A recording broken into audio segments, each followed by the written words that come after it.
is one of the inspirational supporters of Eurobag platform. And actually, this inspirational talk is something that we discussed with Alexandra as an idea, what we can do to enhance the work that we are doing.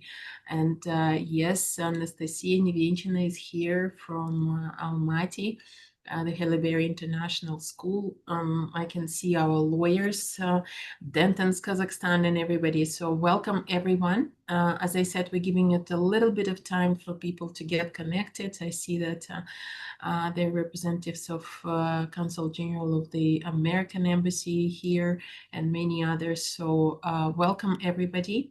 We are grateful that you are joining, that you are here. This is right after lunchtime, Anna, here. So we might get some delays in our connection. I am honored to welcome my very dear special colleague of mine this afternoon. We are hosting under Eurobag platform for professional development of women in business and board of directors, the inspirational talk with Anna Derevyanka. Anna is Executive Director of European Business Association of Ukraine and the CEO and co-founder of Global Business for Ukraine.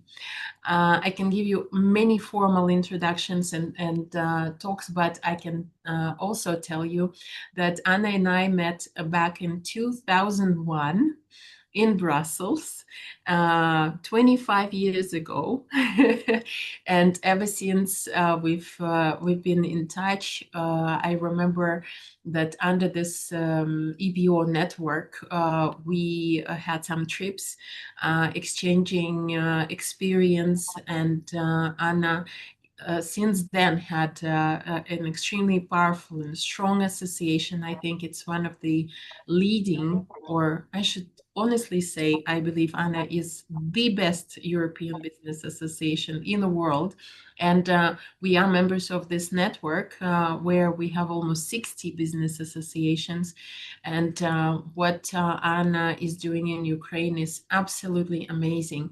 And today we will talk about conscious choices, courageous leadership, resilience in times of crisis. We know what happened with Ukraine, and we'll talk about the inner architecture that allows a leader not only to succeed, but to build institutions, bridge countries, and shape dialogue at the highest level.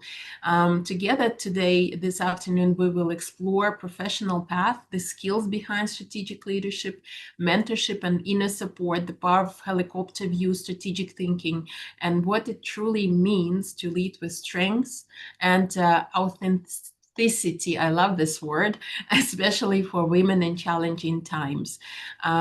So it's going to be a very interesting conversation. But before we go into it, I'd like to give a floor to Anna for a couple of words, welcoming words to our audience.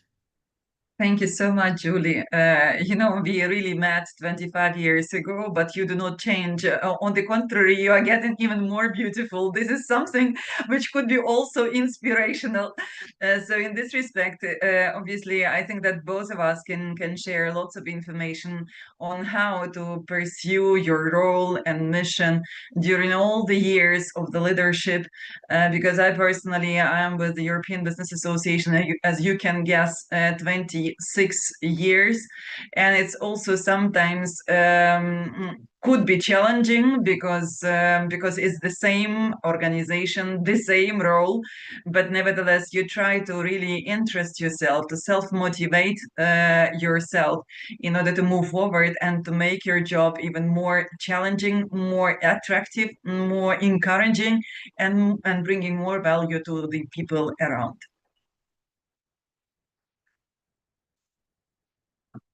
Yes, 26 years in, and same for me, 26 years. So sometimes I feel like a dinosaur, even though Anna is saying that I look okay, but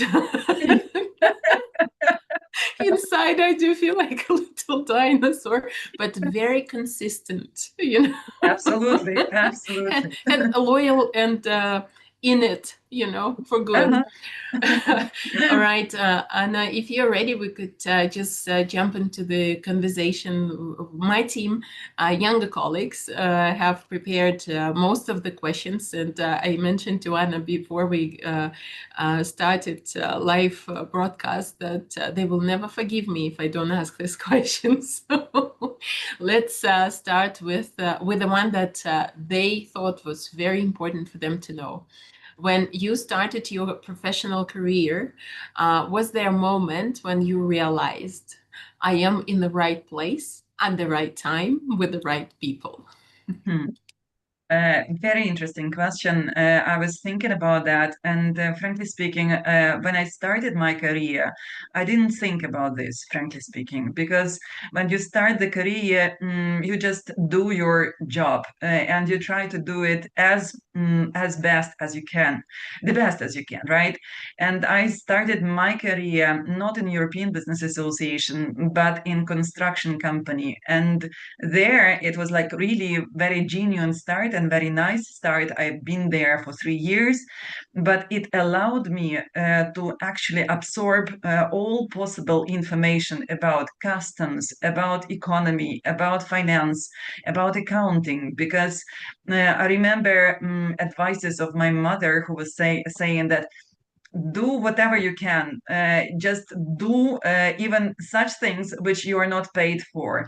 So that's why when I was as economist and my job profile did not include accounting or customs, I decided to make it on top of my daily job to learn how accounting looks like. I was asking to actually impose some more work for me in order to really be full of information.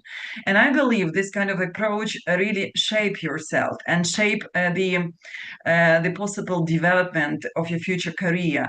And as a result, for example, because of the knowledge received in that construction company, which was no like a high brand or not a big brand company, but nevertheless just good company, right? But nevertheless, it allowed me to really to learn.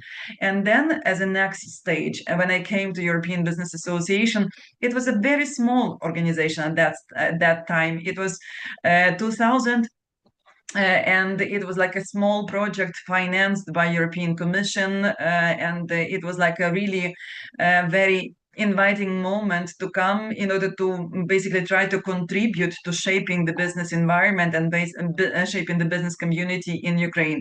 And when I came, I was just the second person, and there were just two-person operating for the European Business Association. So it was not the moment to think, am I in the right place? Am I doing right things? So what I was really concerned about is actually a salary level, good conditions for a job, and whatever I can do in order to help fulfill my mission. So, and then on the afterwards, when you do things better and better, when you accumulate years of experience, of course, then you probably start to look around and you understand where you are, whether you are in the right place or whether you would like to change or not. And always when I had these questions in mind, I decided to continue. And did you ever have a feeling of a FOMO when you just think, oh, maybe I'm missing out on something, on other opportunity? No, because I was offered so many various offers and job offers, whatever, and I always said no because at least what I think is important also in your life is actually to be concentrated and to be really assertive to certain assignment and to be really firm in that. So that's why I was not in doubt because I was always working in conditions which were really favoring to me because we were with the team trying to really to create the best business community in Ukraine. We wanted to create the best services for the business community in Ukraine. We were always thinking of them and we were speaking on behalf of them. So that's why, with this in mind, I was asking, okay, what else can you do? What more interesting you can do in your life? I think that what I was doing at that period of time and now I think really deserves lots of attention, lots of skills, and lots of coordination, but I really love it. So that's why I didn't, feel sorry about that I miss some opportunities. I think that all opportunities are in front of us. Yes. We're just getting started, right? And Yeah. and Yeah, you mentioned but when I started, actually, it was like just two persons. Now we have around 80 professionals working daily for the business community. This is really a very professional team. They are really the smartest persons operating on the market of Ukraine. We have around 1,000 member companies, and we started from like 100. So it means that actually you keep the same job, you keep the same position, the same organization, but nevertheless the capacity grows, and actually the volume grows, and then obviously the interest grows. absolutely. And you mentioned the skills. Would you name most important, they said five, but you might go any number, hard and soft skills that have become the foundation of your career? For me, it was very important self-determination, self-discipline, because obviously, when you are not self-organized and self-disciplined, it's very difficult to build other skills. Then the next skill would be communication. It's very important also in our career, in all careers actually, to be able to communicate properly. Then third skill is actually languages. It's also very important to speak at least English, excellent, in order to be able to basically to talk to whoever you like. Then the fourth, flexibility. It's necessary to be flexible and agile because the environment changes very dynamically, and you have to adjust to this change. And fifth, the ability to learn. I think it's really very important because I personally learn every day, and I try to really to grasp all best knowledges. And I think that it's really important to continue learning until the very end. Which is not soon. No, hopefully, but you never know. You never know. What do you think are the skills that are essential today for those who want to only work at the intersection of business, government, and international dialogue, basically in the kind of job that we are doing? I think it's important to be able to listen to people and to understand them, because in the end, we are working with really lots of personalities who are so diversified, so different. And we have, as European business associations, right, we have to understand them. What do they like to actually say to us? Where do they need support? Where we can bring them value? And this ability to listen, I think this is extremely important. The rest of things, I think that we can also build, of course, because when once you know what they need from you, you have to be, conscious and able to create the value for them, right? So you have to be self-organized. You have to organize the team in a way which can bring this value. First, give birth to the value, and afterwards, it has to deliver. So, but nevertheless, I think that it's very important, especially now, this ability to listen to humans and to hear them well and understand them. Yes, and for a young professional, to learn how to think big, how they can do that from watching a leader and their strategy. Like, what taught you to think big, and something? What is it that you are passing on to your team? I think that thinking big comes also with experience. And when you're, of course, there are really nice youngsters and so smart youngsters who are from childhood thinking big, and they are so mature that actually you can hardly teach them something because they can teach you as well. I was not this kind of kid, obviously. I was really a very hardworking person, but nevertheless, still, I cannot say that I was thinking always big and or I am thinking big now, frankly. So in this respect, there could be many more inspirational leaders who can teach this kind of segment. What I feel that actually youngsters who would like to grow their career, nevertheless, even if they think big, they have to understand that they have to work hard, because in the end, you can have whatever idea, but nevertheless, it's necessary to implement it. It's necessary to really work hard in order to make it happen. Because if even if you have a very nice big dream, but nevertheless still you don't do anything and you don't implement anything, and you are not able to shape the team around yourself, it's very difficult to expect that your big dream is going to be it's going to come true. So in this respect, I think whatever youngster with all big dreams, which is really important to dream big, but nevertheless, I still think that actually skills, hard work, ability to shape teams are very important. And what do you think is more important at the beginning, ambition, competence, or the environment that you start your job? I think all of things are really important, and many things depend also on luck. It seems to me, because on certain coincidence as well. Of course, in whatever situation you can grasp maximum, right? But nevertheless, still, some people would be more not successful, but they would have more opportunities and chances to be in better environment. Some are not. Of course, it depends as well on ambition of the person, because if there is no ambition, no energy, this is a problem. Then Houston, we have a problem, right? So it's just necessary to work on the energy and ambition.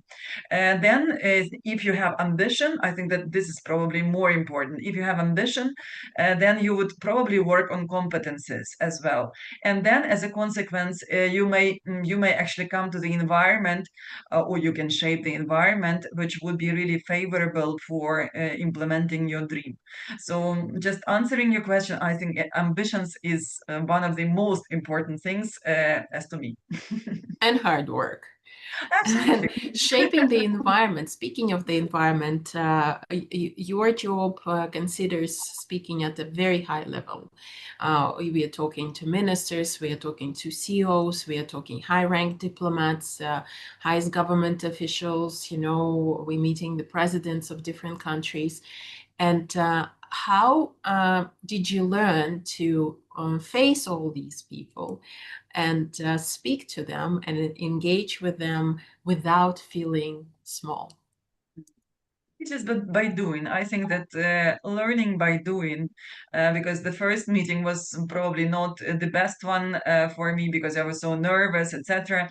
But nowadays it's like everyday job, right? And you are not getting nervous, all good, because in the end you understand that all those ones who are on the positions of ministers, presidents, and others, and CEOs as well. They are all people, basically, and they are all people with regular needs.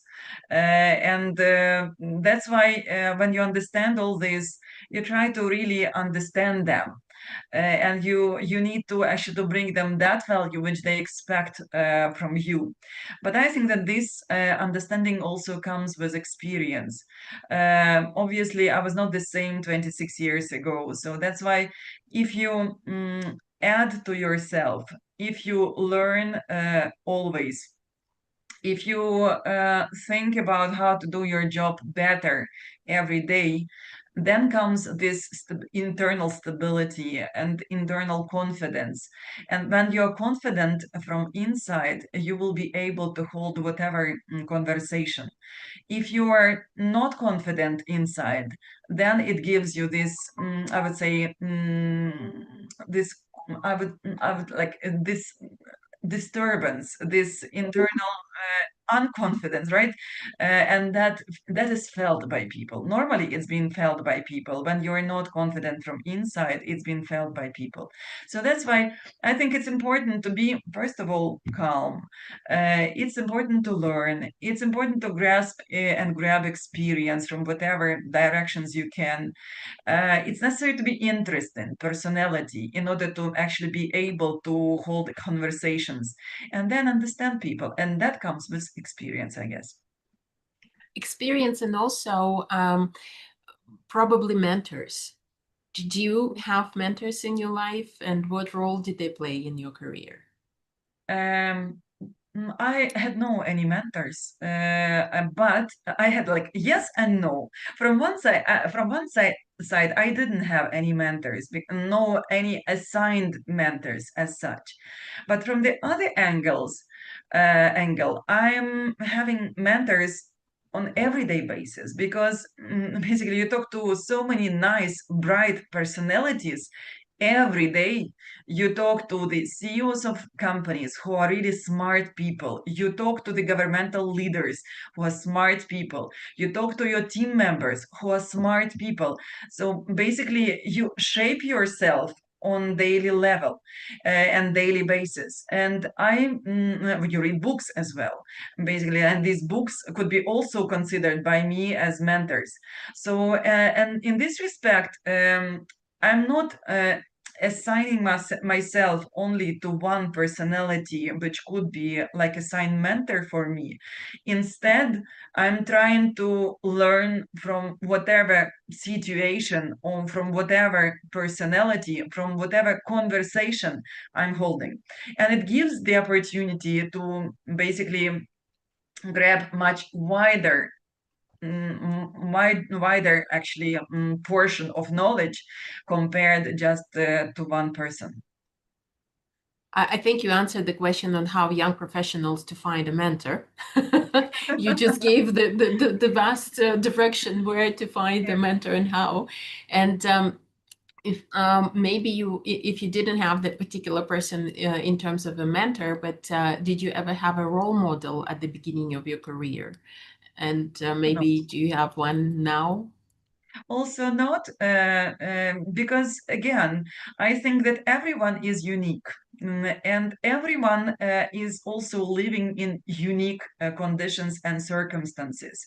You cannot just copy and paste this or another model because yeah, yes, you can like this personality, but he lives in a different country, or he came from a different family, or he work or she works in different company, so where is a different culture. So in this respect, I think that you need really to get to know various examples and various models, and then based on what you see, try to attract to your life something which you believe the most appropriate at this particular moment, because you are shaping your life, right? So basically, you are the one who is actually influencing what you are doing, with whom you are doing, and how you are doing. So, and basically, when you read things, when you speak to people, it gives you information which you can utilize, and somehow you can amend what you are doing. You can try to edit the way and the instruments you are applying. So in this respect, I think that actually the variety of choice is quite often, at least for me, it's better than just to have one model and you would like to actually replicate and copy just this role model. At least this is for me, because I'm trying to look really wide on the situation. Because I change things in my daily life literally on daily basis. If I read something which I believe that it would be really important for me and for the team and for the business community, like immediately it goes into the action. Yes. And you were talking about many changes happening, many examples influencing you, many sources having an effect on you.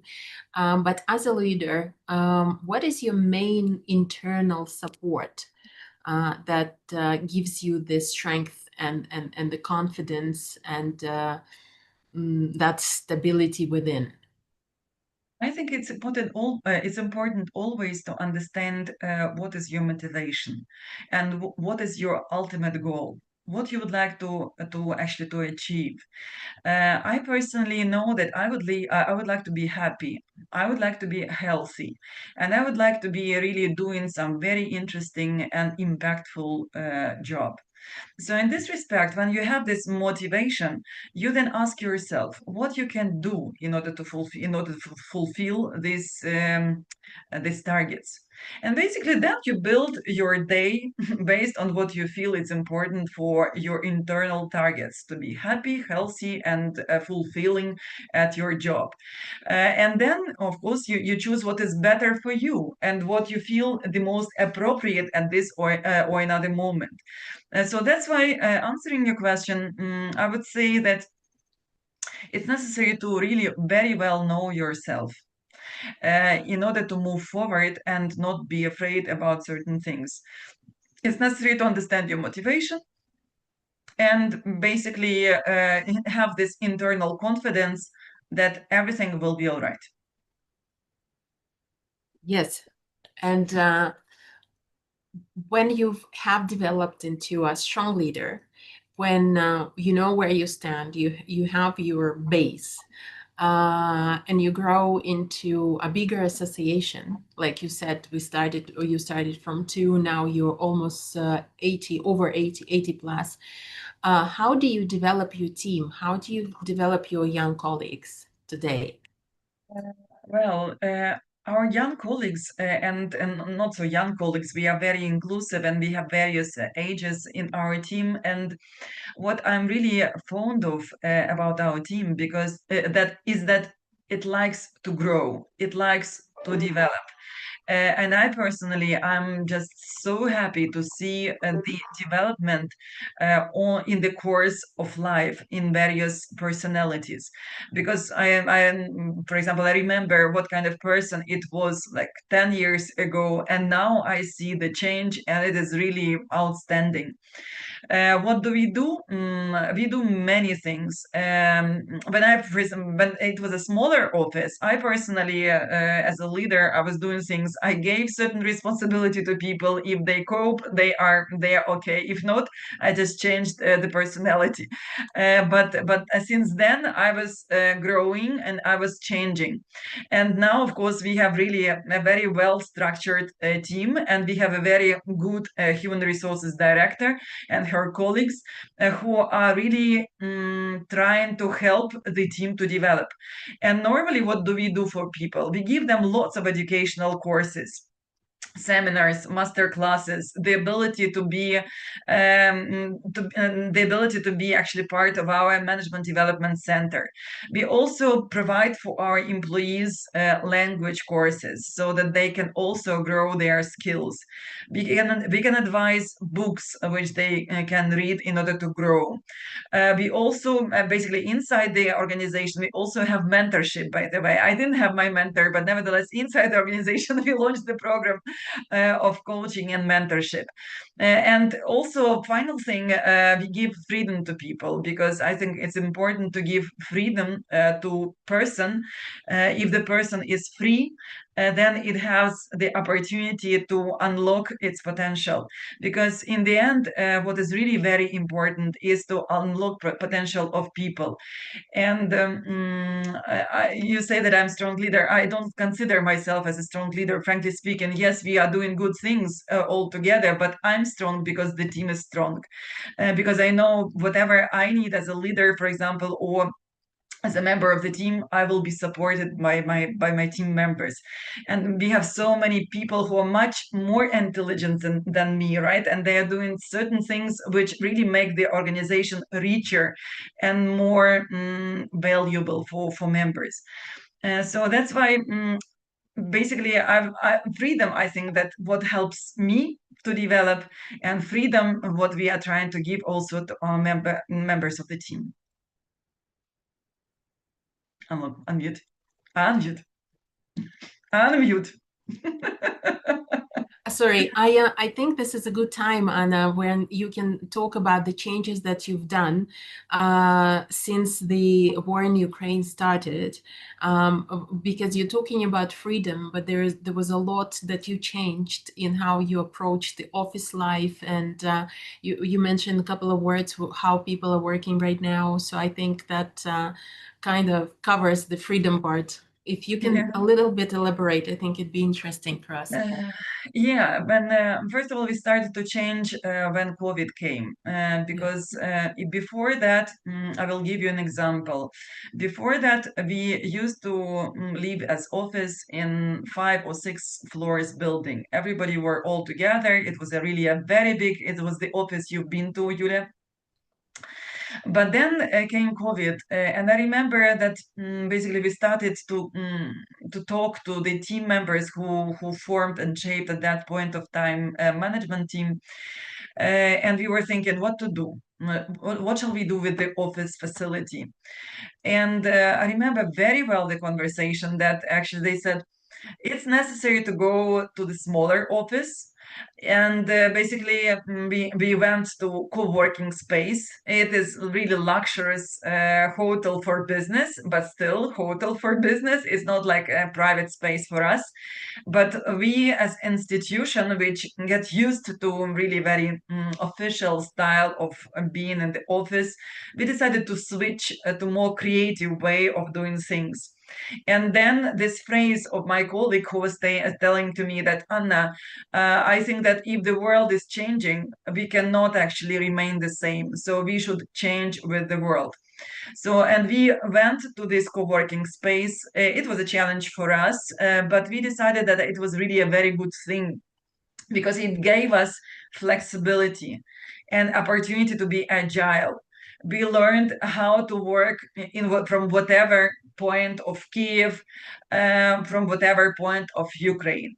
And that kind of skill allowed us actually to work virtually, right? And it allowed us to overcome the next challenge, war, because the war is really very dramatic and very critical hit to whatever operational activity.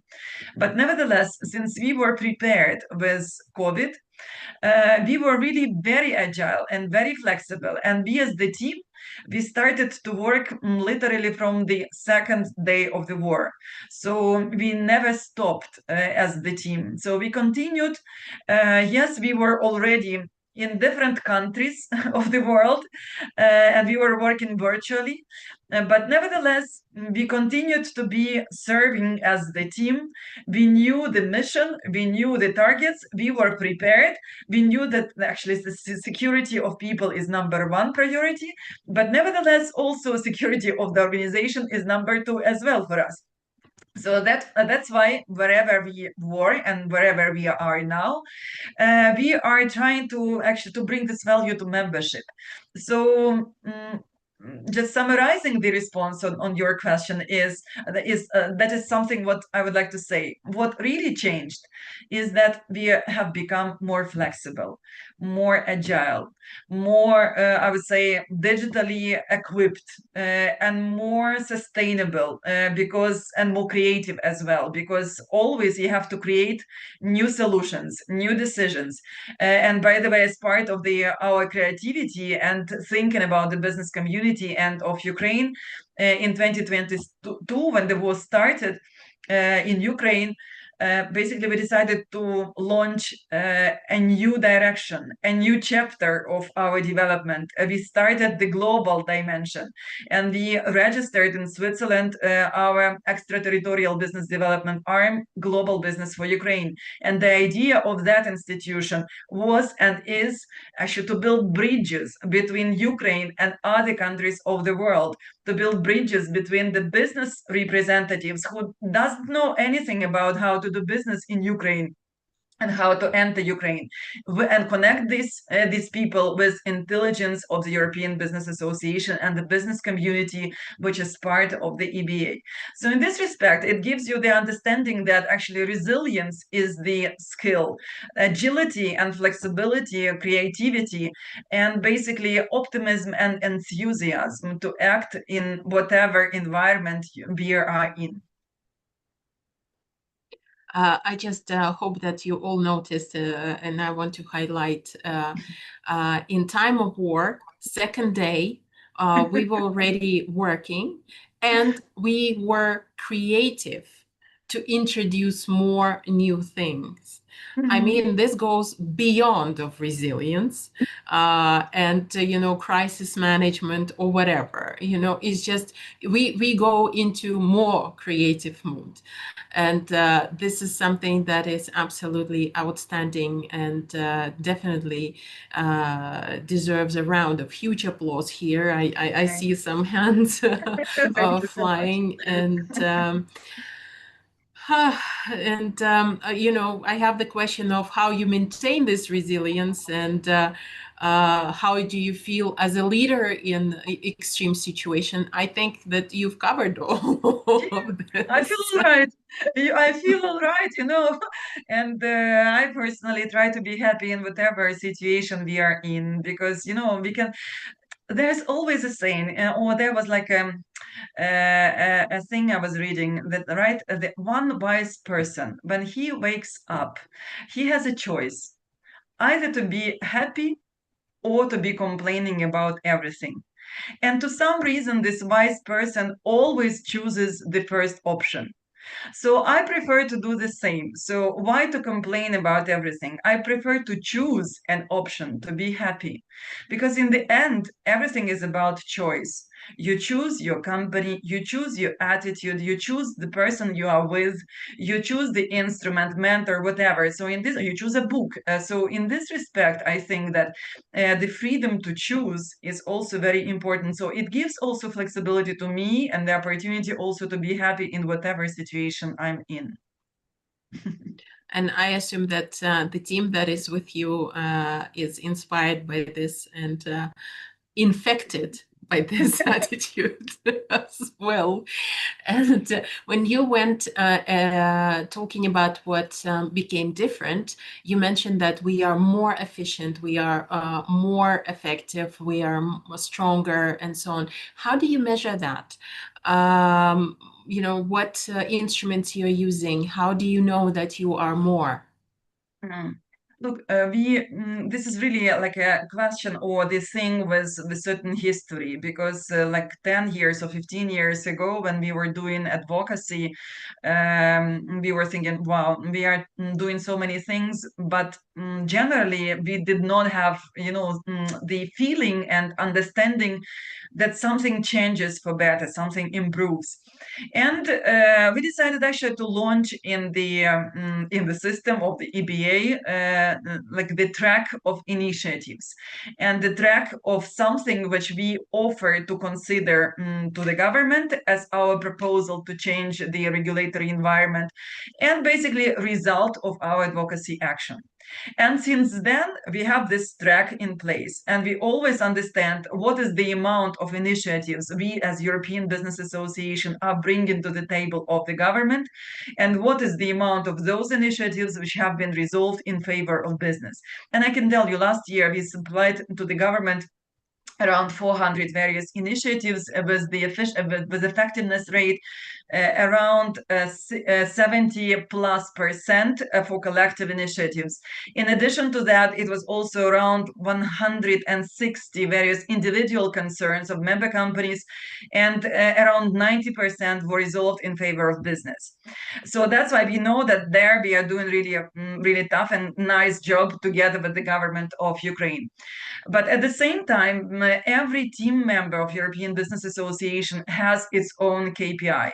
Because yes, we have strategic KPIs, which are important for self-sustainability of the organization. And we are talking about financial sustainability, about, value supply, about, our presence in media, and about our creativity and bringing new content, new services to the business community. And based on those strategic goals, we have sub goals and sub KPIs for every member of the team. And then in the end of the year, of each year, we have the performance review, and obviously we see how we achieved our main KPIs. But what also struck us last year and struck positively is that retention rate, which is for me is far the most important, I would say, factor, because we are working for members, for our member companies. And if they're happy, they continue to be with us as members. If they're not happy, that we are doing something wrong. And in this respect, we also track this factor internally, and we understand that it's normal to have, for example, 14% of rotation rate. And it was probably always we were around 12, 12 and a half, 11 and a half. But last year we managed to achieve like the highest ever rate. It was around 10% of retention, or not retention, but of rotation. So 90% of our member companies were remaining and are remaining with us. So it means basically for me, it's really important credential for the team, because the team is doing really excellent job in order to provide good service to members. Of course, the sky is the limit, and every year we are trying to upgrade the KPI. We are trying to grow, but at the same time, I think that we also have to give gratitude to those people who are thinking about membership, who are thinking about EBA on everyday basis. Yeah, I love seeing your posts where you say 23 member companies newly joined in a month.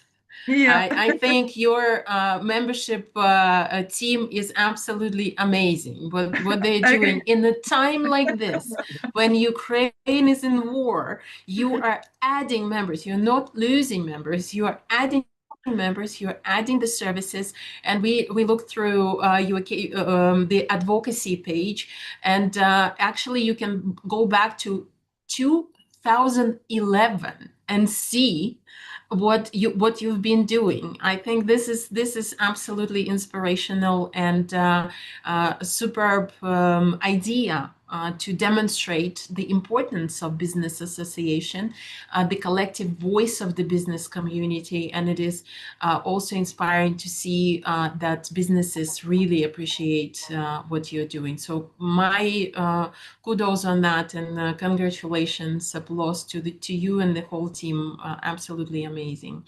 And Anna, if we talk about the institutional leadership, because an association is not a business. It can be. In your case, you're providing a lot of services, and you can consider it's like when I look at your association, it's basically a corporation, right? Mm-hmm. Because you're doing different projects, different services for members, but we still are very different. We are an institution, and how does the institutional leadership differs from corporate leadership, in your opinion?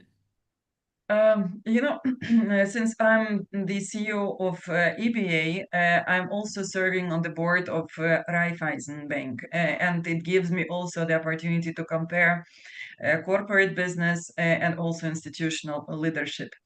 Yes, there is a clear differentiation, and one of the key differences is that actually in corporate business, you have shareholders quite often, and you as the leader or you as the CEO has to supply some financial returns to the business. In our case, we have shareholders, so to say, who are our members, but they are shareholders in the sense that they should not get financial returns from their membership, but they should they should get actually value in the form of support, in the form of connections, in the form of resolving certain things, in the form of analytics politics, etc. So that's why, from one side, it's getting easier because you're not always thinking how to generate additional profit. But from the other angle, it's also more responsible because you are actually accountable to literally every company who is your member. And in our case, we are talking about the best companies operating on the market of Ukraine, because actually 1000, almost 1000 our members, they are really the most advanced companies on the market of Ukraine. In addition to that, we have also our small business project. We have a project which is titled Unlimited Ukraine, and it has 9000 private entrepreneurs. But nevertheless, so in this respect, we have to be accountable literally to everyone who is associated with us. So in this respect, I would think that it gives more responsibility and this sense that whatever you are doing, you're always transparent, you're always on track. Your every word also count, because if you go to the media and you talk on behalf of your membership, it's also more responsible, right? Because you can either make better or you can also ruin things, like you can worsen things. So every time you go to the media, at least me personally, I'm thinking, what shall I transmit as a leader? How to help our companies, how to help our country. So in this respect, I think that this is the most important change. But other than this, as you mentioned, we as association, we have been structured and we are structuring ourselves as corporate institution, right? Because I took all main, I would say, guidelines to run the business from our best companies, and we tried to incorporate all the metrics and all the things from the corporate world into the running of the institution. And it gives the opportunity to run it well, because we are purely self-sustainable. We do not have any grants or funding from the state of Ukraine or whoever else. We are purely financed by the business community. So that's why I think this corporate structure helps to be on one page with the business. Yes, and let's talk about this very popular subject now, the female leadership, male leadership, and I don't know. I have very mixed feelings about that. I think it should be professional leadership more than anything. Absolutely. But what is your opinion on this? And yeah. It's that's the same, that actually every time when I come to the meeting, for example, sometimes I don't segregate, I don't differentiate what kind of sex is in front of me.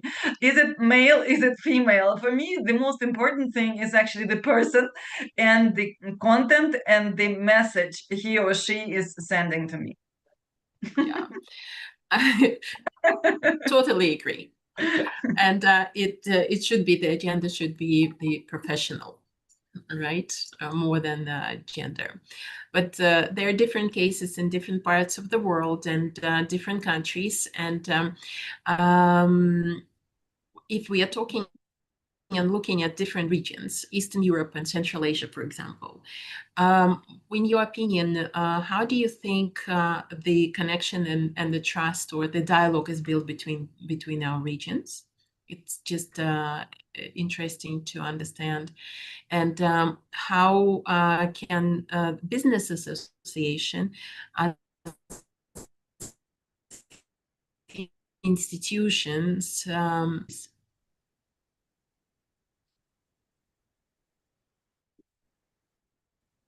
did you I've heard about actually connection, between, I understood the question. So how we as associations can help to build these bridges between the regions and the countries. I think that first of all, businesses should be more conscious about what do they need. If they need connections between regions, we as associations will definitely provide the means to do this. What we noticed throughout the years, is that you cannot impose to the business community something. If the business community doesn't want to do something or is not prepared, is not ready, you can do as a leader of association whatever you want, but it will not fly. So that's why quite often, I would say in majority of cases, we listen to business. And if we feel that the business is prepared or is asking or is demanding actually connections with various regions, then we are going ahead. And the means for this or the instruments are there because, as you said, actually in various countries, there are various associations, there are various institutions which can help the business to basically make those bridges effective. So we can do road shows, we can do, missions, we can even have online connections, right? From time to time, as you perfectly well know, Julie, we make actually connections for like through B2B. So if someone is interested, for example, in making connections in Kazakhstan, we gladly connect you to this person.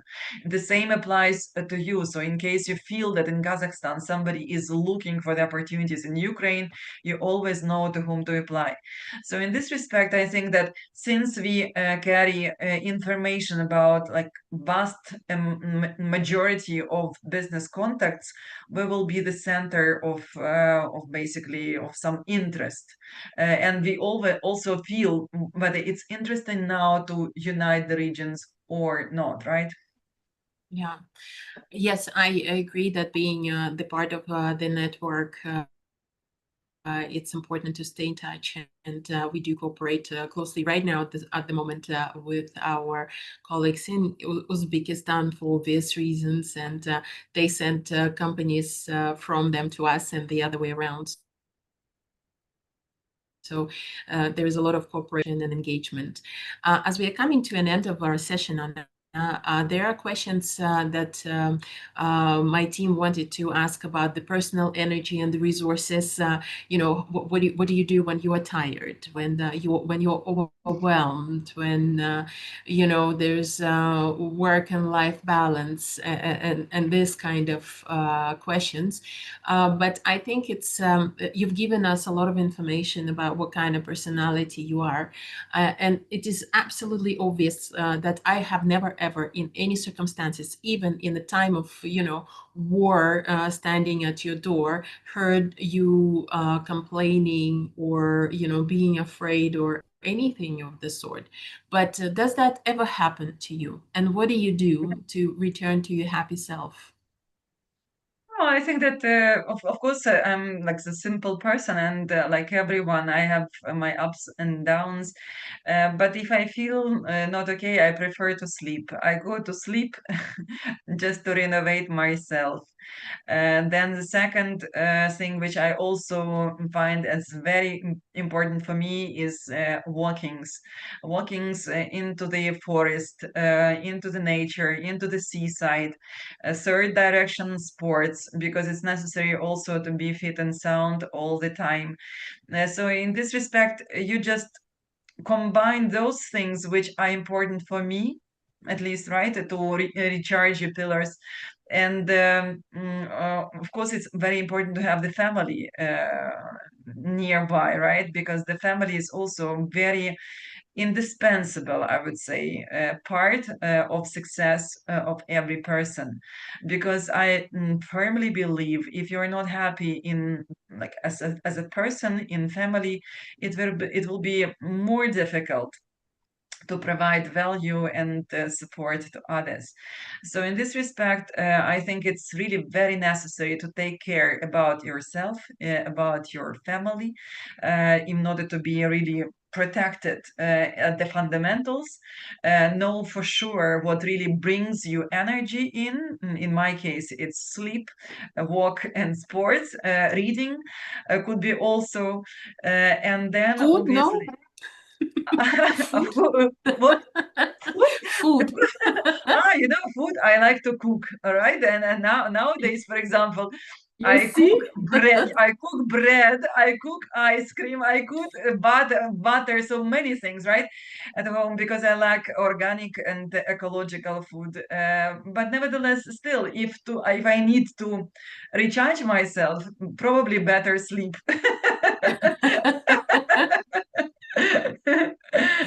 And talking to nice Noted. personalities and talking to nice personalities because actually and really positive people brings you also this happiness because in the end everything is about exchange of energy, so you try to be surrounded by nice personalities.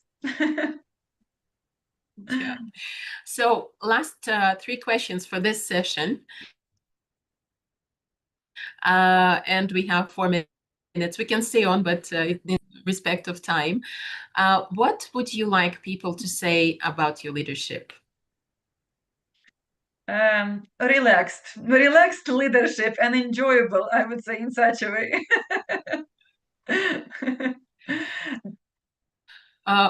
What would you like people in this room to feel today? One thought that they would take away with them from our conversation now.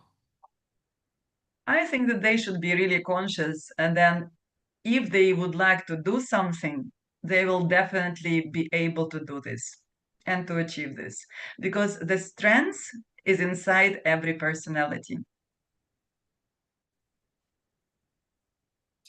And if a 20 years old young woman says, I chose the path of institutional leadership because I saw the example of Anna Derivenko, what kind of example do you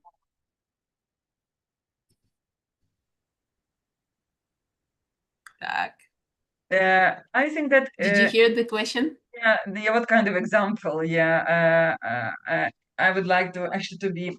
I think that the most important thing is to stay happy, because in the end, we should really enjoy our life in whatever we do. If you are not a leader and you enjoy your life, excellent. If you like to be a leader and actually you're on the path, the key thing is really be happy on your way, because in the end I think it's very important to collect positive days, positive thoughts, and positive people, and really enjoy the life.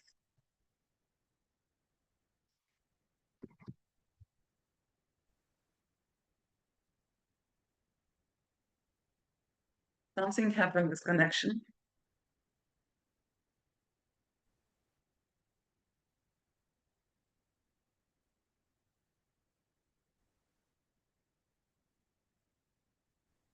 I'm just looking for the new one. Ah, it seems like Julia lost connection, you see? No, because I thought that something is wrong with mine.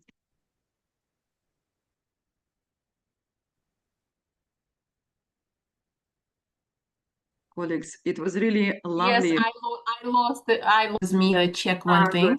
Just 1 second. I will be Because I thought that something is wrong on my end, just 1 second. but nevertheless, still, using the time, I would like really to wish everyone to stay happy, because this is the most important, and stay happy and healthy, because in the end, we can do many things. But it was also the question from Julia, what as well, what have you basically cut in your career? What I really cut, I decided to delegate more, because in the end, you should understand you cannot do everything with your own resources. So, and you have to really share your responsibilities with others in order to really stay as strong and integral personality. So that's it. I'm very sorry. I'm sorry, ladies, that I was kicked out from Zoom, but it's not a problem. We were expecting that, right? Luckily, it happened at the Yeah. very end. So, Anna, thank you so much for being with us and for being the first one in the series of inspirational inspirational talks. I hope that our audience has been inspired. And as I said, we do have this recorded. It is available through our social media channels. And I hope this is just one of many conversations that we've had with Anna. If you know anybody in Ukraine, tell them to join EBA.